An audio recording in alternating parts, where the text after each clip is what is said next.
नमस्ते दोस्तों। National first civil service के प्लेटफॉर्म पे मैं अभय राठौर आप सभी का हार्दिक स्वागत करता हूँ। सबसे पहले तो मैं आप सभी से सॉरी बोलना चाहूँगा कि मैंने बिना इन्फॉर्मेशन दिए वीडियोस मेरे जो अपलोड करने के जो थे वो मैंने स्टॉप कर दिए थे। हुआ यूँ कि एग्ज़ाम के 2-3 वीक पहले मेरे एरिया में लाइब्रेरी ओपन हो चुकी थी, तो वहाँ पे मैं बैठा रहता था 5-6 घंटे तकरीबन।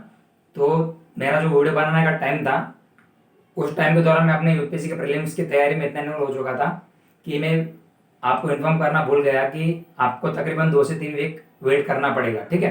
हालांकि ये चैनल जैसे कि मैंने आपको बताया हुआ है कि गुजराती मीडियम के बच्चों के लिए मैंने स्पेसिफिकली उनके लिए चालू किया। ठीक है। फिर भी मैंने करंट अफेयर्स, क्योंकि आपको तो मैंने जैसे कि बताया था लास्ट लेक्चर्स में कि हिंदी और इंग्लिश दो ही लैंग्वेज में यूपीएससी का पेपर प्रिंट होता है। ठीक है। तो मैंने उस हिसाब से 10 से 12 लेक्चर्स अपलोड किए थे मेरे चैनल पे, जिससे कि बच्चों का आइडिया कि किस तरह के क्वेश्चन पूछे जाते हैं। हालांकि इस बार जो मेरा पहला अटेम्प्ट था, मेरे पहले अटेम्प्ट में ही मेरी जो वीकनेस थी या फिर मेरी जो स्ट्रेंथ थी, कौन सा मेरा वीक एरिया है, वहाँ पे उस एक्सपीरियंस मुझे मिला। और उस एक्सपीरियंस के साथ मैं आपको मेरा जो एक्सपीरियंस है पर्सनली, मैं आपके साथ अभी आज शेयर करने वाला हूँ। ठीक है। देखो, जैसे कि मैं प्रिपरेशन कर रहा था, तो जो मेरे बोर्ड पे लिखा हुआ है, सेल्फ स्टडी कर रहा था, तो इसके बारे में हम नेक्स्ट लेक्चर में देख लेंगे। एक करंट अफेयर्स का टॉपिक है। फिर उसके बाद जो गुजराती मीडियम के स्टूडेंट हैं उनके लिए मैं जिस तरह मैं खुद सेल्फ स्टडी कर रहा हूँ, तो जो जो आपके टॉपिक में जिसने कॉमर्स और अकाउंटेंसी स्पेसिफिकली ऑप्शनल लिया है उनके लिए, ठीक है, मैंने वो वीडियोस अपलोड भी किए थे मेरे चैनल पे। हालांकि अभी मेरे पास जितना टाइम होगा तो उस हिसाब से मैं अपने GS 1 2 3 4 या फिर ऐसे राइटिंग के जो कुछ टॉपिक्स होते हैं वो मैं आपको इस आने वाले दिनों में उसको क्या करूँगा, इंक्लूड करूँगा। ठीक है। फिर भी आपको हिंदी और इंग्लिश मीडियम के स्टूडेंट्स के लिए मैं वीडियो इसलिए ज़्यादा नहीं बना पा रहा हूँ या फिर नहीं बनाने का सोच रहा हूँ, क्योंकि उनके लिए बहुत सारे सोर्सेज या फिर वीडियो चैनल्स अवेलेबल है। क्योंकि गुजराती मीडियम के बच्चों के लिए या फिर जो रीजनल मीडियम के बंदे होते हैं, खास करके गुजराती मीडियम के जो स्टूडेंट्स हैं, उनको मटेरियल मिल ही नहीं पाता है। उनको समझ में नहीं आता है कि लिखे कैसे हैं, सोर्सेज कहाँ से लाए, क्योंकि हर चीज़ का ट्रांसलेट करने में बहुत टाइम जाता है। ठीक है। तो वो सब मैंने ऑलरेडी पिछले वीडियोस में मैंने जो अपलोड किए वहाँ पे एक्सप्लेन करके रखा हुआ है। तो आज हम पढ़ने वाले नहीं है, मैं सिर्फ अपना एक्सपीरियंस शेयर करूँगा कि हम देखो, हमसे मिस्टेक किसी किसी जगह पे हम करते हैं। पेपर्स में कुछ क्वेश्चन ऐसे होते हैं कि उसका आंसर हमें आता है, लेकिन एग्जामिनेशन हॉल में जो माहौल बना हुआ होता है वहाँ पे हमको आने वाले क्वेश्चन भी हम रॉन्ग करके आते हैं या फिर अटेम्प्ट ही नहीं करते हैं। ये इस साल का जो मेरा पहला अटेम्प्ट था 2023 का, हालांकि बहुत इतना खास रहा नहीं था और मैं उसमें पास होने भी नहीं वाला हूँ। यदि हो भी जाता तो मुझे मालूम था कि मेरा मेंस होने वाला नहीं है, क्योंकि मेंस के लिए एक अलग से स्ट्रेटेजी और उसका पूरा सिलेबस की आपकी प्रिपरेशन हो जानी चाहिए। ठीक है। लेकिन मेरा ऑप्शनल भी 40-50% जितना ऑप्शनल तो मैंने ढंग से पढ़ा भी नहीं था। ठीक है। तो यदि मेरा प्रीलिम्स हो भी जाता तो मेरा मेंस रह जाता।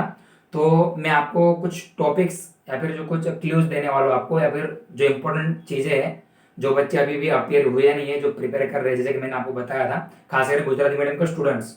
ठीक है। तो आपके कौन कौन सी गलतियां आपको दोहराने नहीं है, मैं आपका पर्सनल एक्सपीरियंस आपको शेयर कर रहा हूँ, क्योंकि मेरा पहला अटेम्प्ट था, गुजराती मीडियम से मैंने दिया हुआ है। तो देखो, रीजनल मीडियम के बच्चों को आपको, यदि आप हिंदी मटेरियल से पढ़ रहे हो तो हिंदी मटेरियल, इंग्लिश मीडियम से पढ़ रहे हो तो इंग्लिश मीडियम। ठीक है। उस मटेरियल का आपको उसके ऊपर लैंग्वेज पे पकड़ होनी चाहिए, क्योंकि आप 100 क्वेश्चन को तो कंपलसरी आपको पढ़ना ही पड़ेगा। हालांकि उसमें से आप कितने अटेम्प्ट करोगे, कितने आप स्किप कर दोगे, आप पे डिपेंड करता है कि आपका कौन सा सब्जेक्ट वीक है और कौन सा सब्जेक्ट आप स्ट्रेंथ ज़्यादा है आपकी, आपको करंट अफेयर्स कितना आता है, आप एलिमिनेशन टेक्निक से उस क्वेश्चन को सॉल्व कर भी पाते हो कि नहीं। ठीक है। तो आप पे डिपेंड करेगा कि आप पेपर में 2 घंटे में किस तरह आप एनालिसिस करके पेपर को अटेम्प्ट कर पाओगे। ठीक है। जैसे कि मैं आपका, मेरा खुद का मैं आपको बताऊँ तो मेरे पास यहाँ पे आंसर शीट पड़ी हुई है। मतलब कि जैन मैंने अपना एनालिसिस किया 2 दिन पहले ही पेपर होने के बाद। ठीक है। एक दिन थोड़ा रेस्ट किया था, तो एनालिसिस करके मैं आपको बताता हूँ कि मेरा वीक एरिया कौन सा था। मैं गुजराती मीडियम से पढ़ा हूँ, तो गुजराती मीडियम के बच्चों को थोड़ा दिक्कत इसलिए आती है कि उन लोगों को पहली बात तो जो इंग्लिश वर्ड्स होते हैं ना, कभी कभार यूपीएससी से क्वेश्चन पूछ लेती है कि क्वेश्चन का मीनिंग समझ में नहीं आता, तो आंसर तो बहुत दूर की बात है कि आप क्या उसमें आंसर लिखोगे। ठीक है। जैसे कि देखो, मैं आपको बता दूँ, आपका मेरा क्वेश्चन पेपर शायद आप लोगों को दिख रहा होगा। मेरे अटेम्प्ट है ना बहुत कम थे। याद रखना, आपको अटेम्प्ट ज़्यादा करना है, लेकिन मुझे मालूम था कि यदि मैं अटेम्प्ट ज़्यादा करूँ तो एलिमिनेशन करने का ऑप्शन भी बहुत कम थे मेरे पास। और मैंने जिस तरह स्ट्रेटेजी से पढ़ाई की हुई थी उस स्ट्रेटेजी से बहुत से क्वेश्चन कम आए हुए थे। हालांकि बहुत से बच्चों का कहना ऐसा है, मेरे फ्रेंड सर्कल का, उन्होंने, मैंने उनसे भी फीडबैक लिए, तो ओवरऑल पेपर टफ तो था ही, लेकिन इतना टफ नहीं था। लेकिन क्या है कि यूपीएससी क्या करते हैं कि हर साल किसी ना किसी सब्जेक्ट्स के ऊपर बायस्ड हो जाती है। बायस्ड है कि वो अपनी मर्जी के हिसाब से किसी भी सब्जेक्ट के रिगार्डिंग ज्यादा क्वेश्चन पूछ लेते, जैसे कि इस बार एग्रीकल्चर के ऊपर ज्यादा क्वेश्चन पूछ लिए गए थे। तो ज्यादातर क्वेश्चन एग्री से मैं अटेम्प्ट कर ही नहीं पाया, क्योंकि मैंने उस पोर्शन से ज्यादा पढ़ाई की नहीं हुई थी। या फिर करंट अफेयर्स हम जो पढ़ते हैं, तो करंट अफेयर्स में पढ़ने की जो हमारी मेथड है उसको हमें चेंज करना पड़ेगा, या फिर जो कुछ स्टैटिक पोर्शन होता है उसको हमें और डीप जाके पढ़ना पड़ेगा। मेरे साथ भी ऐसा ही हुआ है। पॉलिटी के मुझसे 5 से 6 क्वेश्चन गलत हो गए। हालांकि पॉलिटी के मैक्सिमम आपसे 1 या 2 ही क्वेश्चन रॉन्ग होने चाहिए, ज़्यादा क्वेश्चन पॉलिटी के आपको आने चाहिए। लेकिन वो डिपेंड करता है आपके ऊपर कि आपका सब्जेक्ट में कितना डीप इंटरेस्ट के साथ आपने पढ़ाई की हुई है और आप उस क्वेश्चन को कितना समझ पा रहे हो। ठीक है, जैसे कि मैं आपको बताता हूँ, देखो मैंने कितने क्वेश्चन यहाँ पे अटेम्प्ट नहीं किए हुए हैं। 42 क्वेश्चन तो मैंने अटेम्प्ट ही नहीं किए। उसका मतलब कि 40 से 42 क्वेश्चन नहीं अटेम्प्ट करने का मतलब ये होता है कि मैंने 40% जो पेपर है अटेम्प्ट ही नहीं किया। तो 60% पेपर अटेम्प्ट किया। अब 60% पेपर यदि मैं अटेम्प्ट कर रहा हूँ तो मिनिमम उसमें से 55 क्वेश्चन मेरे राइट होने चाहिए। यदि 5 रॉन्ग भी हो जाए तो, या फिर 52 क्वेश्चन मेरा राइट होने चाहिए, क्योंकि कट ऑफ पिछले 2-4 सालों से 100 के आसपास ही हो रहा है, 95-100 के बीच में होता है। ठीक है, तो 55 क्वेश्चन तो मेरे राइट होने चाहिए थे, देखो, लेकिन मेरा करेक्ट था कितना, सिर्फ 34। ठीक है, तो 34 से आप 2 से मल्टीप्लाई करोगे तो आपका टोटल होगा 68, और मेरे इनकरेक्ट थे 24। तो जो स्टैटिक्स के जो क्वेश्चन थे पॉलिटी के, मैंने खुद का सेल्फ एनालिसिस किया, तो मैंने देखा कि मेरी मिस्टेक्स कहाँ पे थी। तो जिन भी बच्चों का पहले अटेम्प्ट में फेल हो गया, तो आपको निराश होने की जरूरत नहीं है। ठीक है, क्योंकि हाँ, यदि आपको इतना कॉन्फिडेंस है कि मैंने अपनी मेंस की प्रिपरेशन भी कर ली है, और यदि आपका फिर भी बहुत मेहनत करने के बाद भी आपका प्रीलिम्स नहीं हो पाया है, तो जाहिर सी बात है आपको थोड़ा बहुत दुख भी हुआ होगा, निराशा भी होती है। ठीक है, लेकिन क्या करें, आप यूपीएससी के ऊपर डिपेंड करता है कि वो किस एरिया में से या फिर कौन से सब्जेक्ट से कितने क्वेश्चन पूछ रहे। ठीक है, तो ठीक है, जो हो चुका है हो चुका है, अभी भी आपके पास नेक्स्ट अटेम्प्ट बाकी हुए हैं। ठीक है, तो आपकी पढ़ाई जारी जारी रखो, और मैं आपको नेक्स्ट वीडियोस में बताते रहूँगा। खास करके गुजराती मीडियम को स्टूडेंट्स, प्लीज़ आप लोगों को ना ज़्यादा एक्स्ट्रा एफर्ट डालने पड़ेंगे, और इंग्लिश को भी आपको थोड़ा स्ट्रेंथ उसमें आपको समय देना पड़ेगा, क्योंकि बहुत से क्वेश्चन मैं इसलिए अटेम्प्ट नहीं कर पाया था कि उसके जो वर्ड्स है, जैसे कि आपको मेरे को पहला क्वेश्चन मैं आपको पढ़ के बताऊँ, देखो क्या लिखा हुआ है यहाँ पे। पहला क्वेश्चन था, मेरी बुकलेट का सीरीज नंबर सी था, ABCD ऐसे अलग सीरीज में पेपर दिए जाते। ठीक है, तो पहला क्वेश्चन देखो क्या लिखा हुआ था, what are the advantages of fertigation in agriculture. अब फर्टिगेशन का मतलब भी मुझे मालूम नहीं है, तो एग्रीकल्चर में फर्टिगेशन के एडवांटेजेस क्या है वो मुझे ऐसे भी मालूम नहीं होगा। तो जाहिर सी बात है, देखो मैंने उसको गोला करके रखा हुआ है, इसलिए क्योंकि राउंड करने का इस मतलब है कि मैंने इस क्वेश्चन को अटेम्प्ट नहीं किया हुआ है। मैंने पेपर में उसको अटेम्प्ट ऐसे राउंड कर दिया था, क्योंकि मैंने उसको अटेम्प्ट नहीं किया हुआ था। यदि आप अटेम्प्ट नहीं करते हो तो आपकी नेगेटिव मार्किंग नहीं होती है। लेकिन मान लो कि आप नहीं भी आ रहा है आपको, और आप होशियारी मार के उसको अटेम्प्ट करने जा रहे हो, हाँ, यदि आपको श्योरिटी हो 70-80% की इसका आंसर या ये आएगा, A, B, C या फिर D, अपने हिसाब से यदि आप आंसर के क्लोज पहुंच रहे हो, तब जाके आप रिस्क ले सकते हो।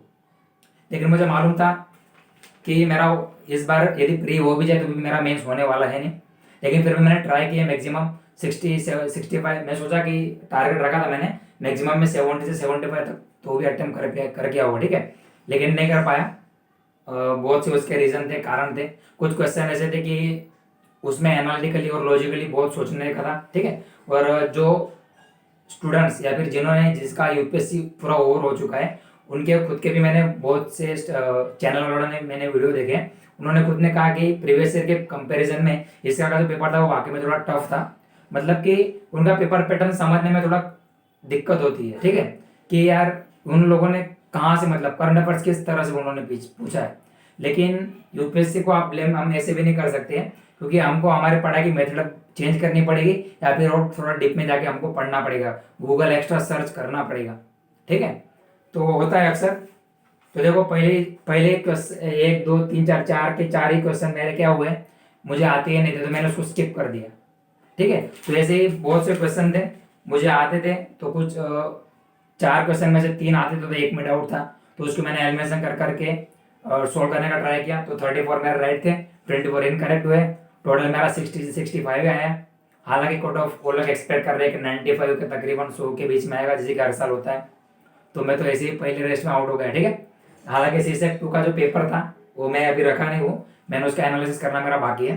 तो यदि आपका सीसेट 2 क्वालिफाइंग नेचर होता है, 67 ही लाना होता है उसमें, तो वो तो हम कर भी लेंगे। लेकिन यदि आप GS 1 में आप पास नहीं हो पा रहे हो, आपका कट ऑफ भी कम जा रहा है, तो समझ लो कि आप फेल हो चुके हो। तो नेक्स्ट साल की आप प्रिपरेशन करो। ठीक है, तो मेरा बताने का इंटेंशन यही था कि आप लोग ऐसा मत समझो कि आपको मैक्सिमम अटेम्प्ट करना ही है। हाँ, यदि आप एलिमिनेशन टेक्निक से मैक्सिमम 80-85 तक पहुंच पा रहे हो तो ठीक है, अच्छी बात है। मैंने भी ऐसा ही सोचा था और उसी सोच के हिसाब से मैंने प्रैक्टिस की हुई थी। लेकिन क्या करें, यदि आपको करंट अफेयर्स आ ही नहीं रहा है, जैसे कि मैंने आपको बताया कि फर्टिगेशन, फर्टिगेशन का मुझे मीनिंग ही नहीं मालूम है, तो उसका एडवांटेजेस कैसे मालूम होगा। ठीक है, तो ऐसे क्वेश्चन में आपको रिस्क लेना ही नहीं है, नहीं तो फिर आप जो क्वेश्चन आपके पॉजिटिव हो गए ना, तो उसमें भी आप नेगेटिव मार्किंग से आपका जो स्कोरिंग बढ़ना चाहिए वो क्या होगा, घट जाएगा। और मैं आपको इसलिए बता रहा हूँ कि हमको क्या होता है कि अक्सर आदत हो जाती है कि 70 या फिर 80 क्वेश्चन अटेम्प्ट करने ही करने हैं। ठीक है, करने चाहिए, क्योंकि तभी तो आपकी स्कोरिंग हो पाएगी। क्योंकि मैंने आपको बताया कि 55 क्वेश्चन मिनिमम आपको, जो पिछले 2-3 सालों से जो आपका जो एनालिसिस चल रहा है, तो मिनिमम 55 क्वेश्चन तो आपके राइट होने चाहिए। क्योंकि 55 आपके राइट हो गए तब आप जाके आपका टोटल कितना होगा, 110 होगा। तो तब आपके जो एक्स्ट्रा क्वेश्चन 20 या 25 भी, या फिर मैक्सिमम 30 क्वेश्चन, 25 क्वेश्चन आप रॉन्ग कर सकते हो। रॉन्ग मतलब जानबूझ के रॉन्ग नहीं करना है। यदि आपको उतने 20-25 क्वेश्चन आपके रॉन्ग भी होंगे, तो नेगेटिव मार्किंग करने के बावजूद आपके 100 तक 105 के बीच में आप स्कोरिंग कर सकते हो। ठीक है, तो इसलिए ऐसा कहा जाता है कि बोला जाता है कि नॉर्मली कि 75 से 80 तक आपको अटेम्प्ट करना है।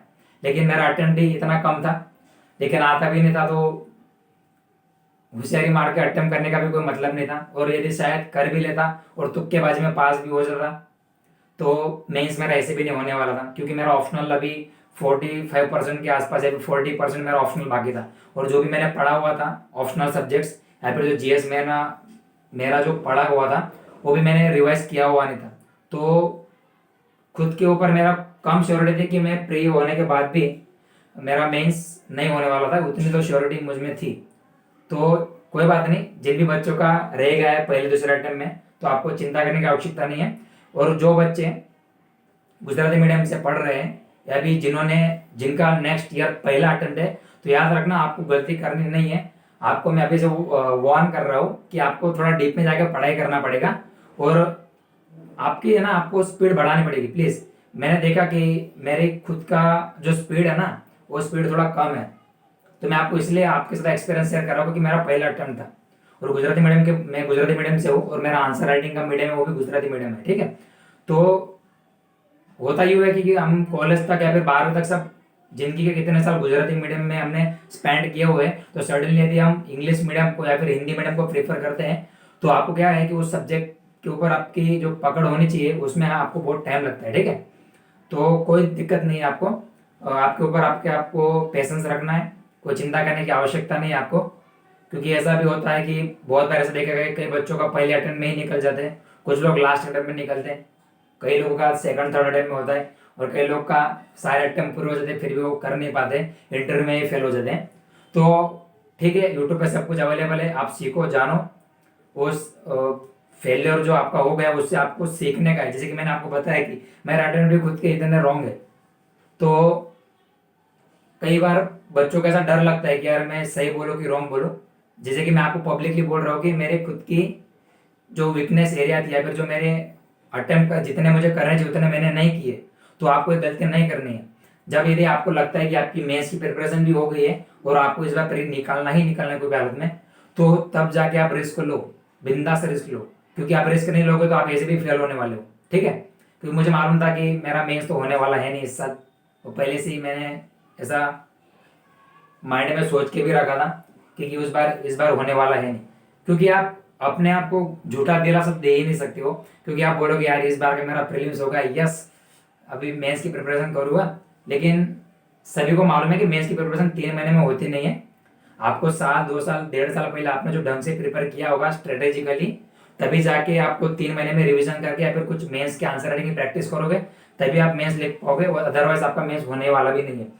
ठीक है, तो बहुत श्योरिटी कम होती है, क्योंकि मेंस के क्वेश्चन बहुत कॉन्सेप्चुअल होते हैं, बहुत कुछ समझना पड़ता है और लिखना पड़ता है, और मेरी वो भी प्रैक्टिस कम थी। तो जो भी बच्चे देख रहे हैं या फिर जिन लोगों ने अटेम्प्ट दे दिया है या फिर जिनको समझ में नहीं आ रहा कि, क्योंकि मेरा एक फ्रेंड है, मैं उसका नाम नहीं लेना चाहूँगा, उसने मुझे बताया कि यार मुझे समझ में नहीं आ रहा है, मेरा स्कोर बहुत कम जा रहा है। हालांकि उसका सेकंड अटेम्प्ट था, लेकिन जो चीज़ हो चुकी है उसके ऊपर यदि आप बार बार सोचोगे ना, तो फिर आपको अगले आने वाला जो साल है वो भी आप बर्बाद कर दोगे ऐसे। और यूपीएससी में ऐसा नहीं कि आपको कंटिन्यूसली आपको अटेम्प्ट देना ही है। यदि जिस साल आपको ऐसा लगे कि यार इस साल मेरा बहुत खराब गया, फिर मैं प्रिपेयर ही नहीं कर पाया हूँ, तो उस साल आप स्किप कर सकते हो। बहुत से बच्चे कोरोना काल में, अभी लॉकडाउन की वजह से क्या हुए थे कि मेरे खुद के क्लास में 10-15 बच्चे एबसेंट थे, और बाकी के कई अलग अलग सेंटर्स में कई बच्चे थे जो आए ही नहीं थे, और पेपर ऐसे भी टफ था।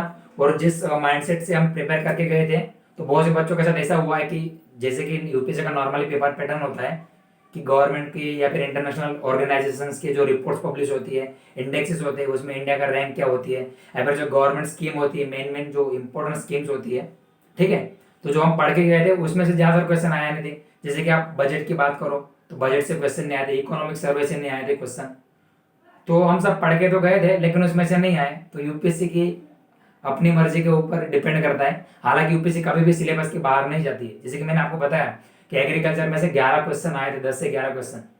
तो आप ऐसा नहीं बोल सकते कि यार ऐसा तो आज तक की पेपर में तो आया ही नहीं, तो सडनली एग्रीकल्चर से क्वेश्चन कैसे पता चलेगा। तो वो हमारी प्रॉब्लम है कि हमने एग्रीकल्चर के ऊपर ज़्यादा फोकस दिया है। आप यूपीएससी का सिलेबस यदि डीपली एनालिसिस करोगे तो यूपीएससी ने क्लियरली मेंशन किया हुआ है एग्रीकल्चर। अब एग्रीकल्चर में कितना डीप जाके पढ़ना है वो आप पे डिपेंड करता है, ठीक है। हालांकि मैंने आपको बताया कि आपको 20-25 क्वेश्चन ऐसे होते हैं, यदि आपको नहीं भी आएंगे तो भी चलेगा, लेकिन 55 से 60% क्वेश्चन आपके राइट होने चाहिए। फिर ऊपर के आपके रॉन्ग हो गए तो भी आपको दिक्कत नहीं होगी, आप जीएस1 आप क्लियर कर लोगे। और जीएस2 आपका क्वालिफाइंग इन नेचर होता है, लेकिन उसमें भी दिक्कत ये होती है कि बहुत से बच्चे का जीएस1 हो जाता है, लेकिन जीएस2 में उनका मैथमेटिक्स वीक होता है। जैसे कि मेरा खुद का मैथमेटिक्स वीक है बचपन से ही, फिर भी मैंने बहुत ट्राई किया कि भाई मैं सॉल्व करूँ, तो मैं 50% ही क्वेश्चन अटेम्प्ट कर पाया। तो 80 क्वेश्चन होते उसमें से मैंने 40 ही अटेम्प्ट किए, ठीक है। हालांकि उसका एनालिसिस मेरा करना बाकी है, लेकिन यदि उसमें जब क्वालिफाई भी कर लेता तो जीएस1 मेरा ऐसे भी हुआ नहीं था, और मैं इसका प्रिपरेशन बाकी था। तो याद रखना है आपको, किसी भी तरह की श्योरिटी के बिना यदि आप एक्सपेक्टेशन करोगे कि यार मेरा इतना स्कोरिंग होना चाहिए या फिर मेरा इस साल हो जाना चाहिए था, तो यूपीएससी में ना 90% 80% अनसर्टेनिटी होती है। बहुत कम ऐसा होता है बच्चों का, ऐसा देखने को मिलता है कि हाँ इस साल उनका हो ही जाने वाला है, ठीक है। क्योंकि जो लोग रैंक होल्डर बनते हैं या फिर जो लोग एग्जाम क्रैक करते हैं, उनको खुद को मालूम नहीं होता कि उनकी कौन से रैंक आने वाली है या फिर वो लोग पास होने भी वाले हैं कि नहीं, ठीक है। तो आपको आपके माइंड की प्रिपरेशन करनी है, पेशेंस रखना है, और आपकी जो कमियां है उसके ऊपर आपको काम करना है। जैसे कि मैंने बताया कि मेरी खुद की कमियां, आपको पता है कि मेरी स्पीड कम है, या फिर मुझे डीप में जाकर पढ़ाई करना पड़ेगी, या फिर मेरे खुद की जो पढ़ाई का जो मेथड है वो मुझे चेंज करना पड़ेगा, ठीक है। और जैसे कि मैं अपने जीएस2 का जो मैं आपका एक्सपीरियंस शेयर करूँ आपके साथ, तो कॉम्प्रिहेंशन के जो पैराग्राफ के थे इस साल के, तो उन्होंने क्या किए थे कि यूपीएससी वालों ने लास्ट ईयर के प्रीवियस ईयर के कंपेरिजन में इस साल उन्होंने पैराग्राफ को थोड़ा लेंदी पूछा था उन लोगों ने। तो यदि आपके पैराग्राफ लेंदी आ रहे हैं तो आपको पढ़ने में भी आपका टाइम कंज्यूम हो रहा है। अब जितना पैराग्राफ लंबा होगा तो उतना आंसर देने में आपको कभी कभार दिक्कत होती है। हालांकि मेरा पहला अटेम्प्ट था तो मेरी इतनी कुछ अच्छी खासी प्रैक्टिस थी भी नहीं, ठीक है, अनुभव भी नहीं था, तो पहला अटेम्प्ट था मेरा। फिर भी मुझे बहुत कुछ जानने को सीखने को मिला, क्योंकि सीसेट में भी आपको जो जीएस2 का पेपर होता है उसमें भी आपको 45 या फिर मिनिमम 45 से 50 के बीच में आपका अटेम्प्ट तो होना ही चाहिए, और उसमें से भी आपको 40 या 42 45 के आसपास आपके क्वेश्चन राइट होने चाहिए, ठीक है। लेकिन मेरे अटेम्प्ट 40 मैंने किए हुए थे, तो मैंने देखा कि मेरी मिस्टेक कहाँ पे हो रही है। तो मैंने एक चीज़ नोट डाउन की कि मेरी जो कॉम्प्रिहेंशन सोल्व करने की जो स्पीड है वो थोड़ी कम है। मैथमेटिक्स में मेरा कुछ सब्जेक्ट्स है या फिर कुछ टॉपिक्स है वो मेरा वीक है। रीजनिंग में कहाँ पे मैं लैग कर रहा हूँ, कौन सी जगह पे मेरी मिस्टेक है, तो मैंने सब आइडेंटिफाई की, एनालिसिस किया 2 दिनों में, तब जाके मैं आज आपके सामने वीडियो बना रहा हूँ, ठीक है। तो कोई बात नहीं, जिन भी बच्चों का नहीं हो पाया है आप नेक्स्ट साल के लिए प्रिपेयर करो। और मैं आपको स्पेशली गुजराती मीडियम के या फिर किसी भी मीडियम के स्टूडेंट्स यदि जो मेरा वीडियो देख रहे हैं, तो प्लीज़ ये मेरी रिक्वेस्ट है आप सभी से, आप सिर्फ और सिर्फ प्री की प्रिपरेशन मत करो प्लीज़। मैंने भी सिर्फ प्रीलिम्स के ऊपर इतना फोकस दिया कि उसके चक्कर में जो मेंस हमको जो लिखना चाहिए या फिर जो करना चाहिए वो हम करते नहीं है। यदि आप प्री पास भी कर लोगे ना, तो याद रखना, यदि आपने मेंस की आंसर राइटिंग की प्रैक्टिस नहीं की हुई है और आपने आंसर प्रीवियस ईयर के क्वेश्चन का एनालिसिस किया नहीं हुआ है, क्योंकि यूपीएससी में कैसा होता है कि हर साल अलग अलग तरह के क्वेश्चन आते हैं, डायनामिक्स यूपीएससी का चेंज होते रहता है, ठीक है। तो आपको मेंस की प्रिपरेशन आपकी हो गई है, उतनी श्योरिटी यदि आपको है, तभी आप प्रीलिम्स के लिए ज़्यादा एफर्ट्स डालना। नहीं तो फिर क्या होता है कि हम 3-4 महीने पहले यूपीएससी का प्रीलिम्स की प्रिपरेशन स्टार्ट कर देते और पता चलता है कि प्रीलिम्स हो गया लेकिन मेंस रह गया। तो मेंस आपका रह क्यों गया, कि इसका कारण है कि आपने मेंस को जितना टाइम देना चाहिए उतना हम लोगों ने दिया नहीं होता है, ठीक है। तो यदि आपको श्योरिटी है कि आपका ऑप्शनल भी हो गया है, आपने ऐसी राइटिंग की प्रैक्टिस कर ली है, जीएस का सारा सिलेबस आपने कंप्लीट कर लिया है, और यदि आपका प्रीलिम्स हो जाता है तो आप 3 महीने में जाके रिवीजन करके ऑप्शनल और जीएस के साथ तब आप मेंस के आंसर राइटिंग जो आपने प्रैक्टिस की हुई है उसके हिसाब से आप मेंस में बैठ के आप मेंस क्रैक कर सकते हो, उतना कॉन्फिडेंस हो, उसी हिसाब से आपको प्रिपरेशन स्टार्ट करनी पहले से ही। यूपीएससी की प्रीलिम्स में आपको ज़्यादा टाइम वेस्ट करने का नहीं है, प्लीज़ मैं आपको बता देता हूँ। हालांकि वो इंडिविजुअल पर डिपेंड करता है, कई लोग तो 1 महीने में ही आपका जो प्रीलिम्स होता है वो करंट अफेयर साल भर का पढ़ के छोड़ देते हैं। हाँ, एक चीज़ मैं आपको बता देता हूँ कि 3 से 4 क्वेश्चन ऐसे थे कि यूपीएससी ने 2018 के टाइम जो न्यूज़पेपर थे करंट अफेयर्स उनमें से पूछे हुए थे। हालांकि तभी तो मैंने अपनी प्रिपरेशन अभी भी स्टार्ट की हुई थी, यूपीएससी क्या है उसके बारे में मुझे डीप में मालूम नहीं था। तो बट नेचुरल है, हमको 1 साल का करंट अफेयर्स 1.5 साल का याद नहीं रहता, तो 2 साल तो बहुत पुरानी बात है। तो यूपीएससी कभी कभार ऐसा भी क्वेश्चन पूछ लेती है, जैसे कि ओशन मीन टेम्परेचर करके एक क्वेश्चन था, वो 2 साल पहले यूपीएससी ने पूछा हुआ था, करंट अफेयर्स में था। अब 2 साल का करंट अफेयर्स कौन पढ़ता है, यदि किसी ने पढ़ा होगा जो 3-4 साल पहले से प्रिपरेशन करते आया होगा, अगर जियोग्राफी का पोर्शन किसी का स्ट्रांग होगा तो वो इंसान उसको अटेम्प्ट कर सकता था। अब मेरा जियोग्राफी भी थोड़ा वीक है, तो और उसमें से ऊपर से वो करंट अफेयर का क्वेश्चन था, तो मैं ऐसे भी सोल्व नहीं कर पाने वाला था, तो उसको मैंने स्किप कर दिया था। तो इसी वजह से देखो मेरे 40 से 42 क्वेश्चन ऐसे थे कि मैंने उनको अटेम्प्ट ही नहीं किया, क्योंकि मैं रिस्क ले भी लेता तो रिस्क लेके कोई मतलब था नहीं, क्योंकि एलिमिनेशन टेक्निक आप तभी अप्लाई कर सकते हो क्योंकि आपको 3 या 4 क्वेश्चन में से कम आप 50% या फिर 80% 70% आंसर के क्लोज पहुंच पाओ और फिर आप अटेम्प्ट करो, तब उसको रिस्क लेना अच्छा रहता है। यदि आपको कुछ मालूम ही नहीं, जैसे कि मैंने आपको बताया फर्टिगेशन, अब फर्टिगेशन का मीनिंग है मुझे मालूम नहीं है, तो एग्रीकल्चर में फर्टिगेशन के एडवांटेजेस क्या है वो मैं उसका आंसर ही नहीं अटेम्प्ट कर सकता। तो उस इस तरह के क्वेश्चन में आपको रिस्क लेने की आवश्यकता नहीं है, ठीक है। तो बस मैं आज का मेरा जो इंटेंशन था, मेरे खुद के पर्सनल एक्सपीरियंस मैं आपके साथ शेयर करने के लिए यहाँ पे आया हूँ, ठीक है। नेक्स्ट टाइम से मैं आपको, हालांकि मैंने बोर्ड पे लिखा हुआ है करंट अफेयर्स का ही है, 2020 का ही है, पिछले महीने का या फिर 2 महीने पहले का है, तो मैंने लिख के रखा हुआ था सेल्फ स्टडी के लिए। तो नेक्स्ट लेक्चर में हम देख लेंगे कि करंट अफेयर्स में एनवायरनमेंट का एक पोर्शन एक एनिमल है, ठीक है, स्पेसिस है, तो उसके बारे में हम डिस्कशन करेंगे। फिर उसके बाद गुजराती मीडियम का जो स्टूडेंट है जिन्होंने मेरा चैनल सब्सक्राइब किया हुआ है, तो मैक्सिमम स्टूडेंट्स तक, गुजराती मीडियम के बच्चों खास करके उन तक ये मेरा चैनल पहुंचाने का प्रयास कीजिएगा, ठीक है, क्योंकि उनको पता चलना चाहिए कि रीजनल मीडियम के बच्चों को कैसे कैसे प्रॉब्लम फेस करनी पड़ती है। जैसे कि मेरे 2 साल के प्रिपरेशन के बाद मैं जो कोई प्रॉब्लम मैंने फेस की हुई है वो मैं आपके साथ शेयर कर रहा हूँ। तो आप भी ट्राई कीजिए कि मैक्सिमम स्टूडेंट्स तक मेरा चैनल शेयर करने का प्रयास कीजिए, कि जिससे कि उन बच्चों को इस तरह की प्रॉब्लम फेस ना करनी पड़े, ठीक है। और किस तरह आपको अटेम्प्ट करना है, किस तरह के क्वेश्चन पूछे जाते हैं, किस तरह के क्वेश्चन को कैसे स्किप करना है, कौन से क्वेश्चन में रिस्क लेना है, उसके ऊपर बहुत सारे वीडियोस यूट्यूब पे अवेलेबल है। आप उनके पास जाओ, अच्छे से अच्छे एक्सपर्टीज नॉलेज उनके पास अवेलेबल है, मैंने भी उनके माध्यम से ही सीखा हुआ है, ठीक है।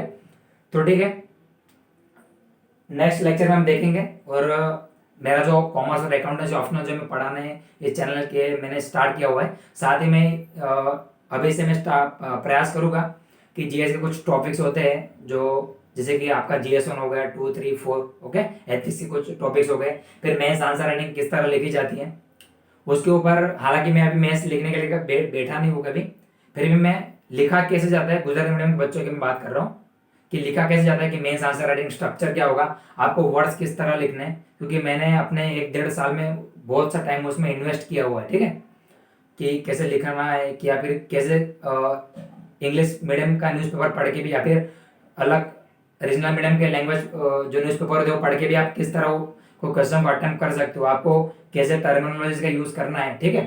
तो सारा आपको मैं गाइड करूँगा नेक्स्ट लेक्चर में। फिलहाल आप तब तक वेट कीजिएगा। और बस इन द एंड, जैसे कि हर कोई चाहता है कि मैं भी, आप भी प्रयास कीजिए कि मेरे चैनल को ज़्यादा से ज़्यादा स्टूडेंट्स तक शेयर कीजिए। वीडियो को पसंद आए तो आप लाइक कीजिए, और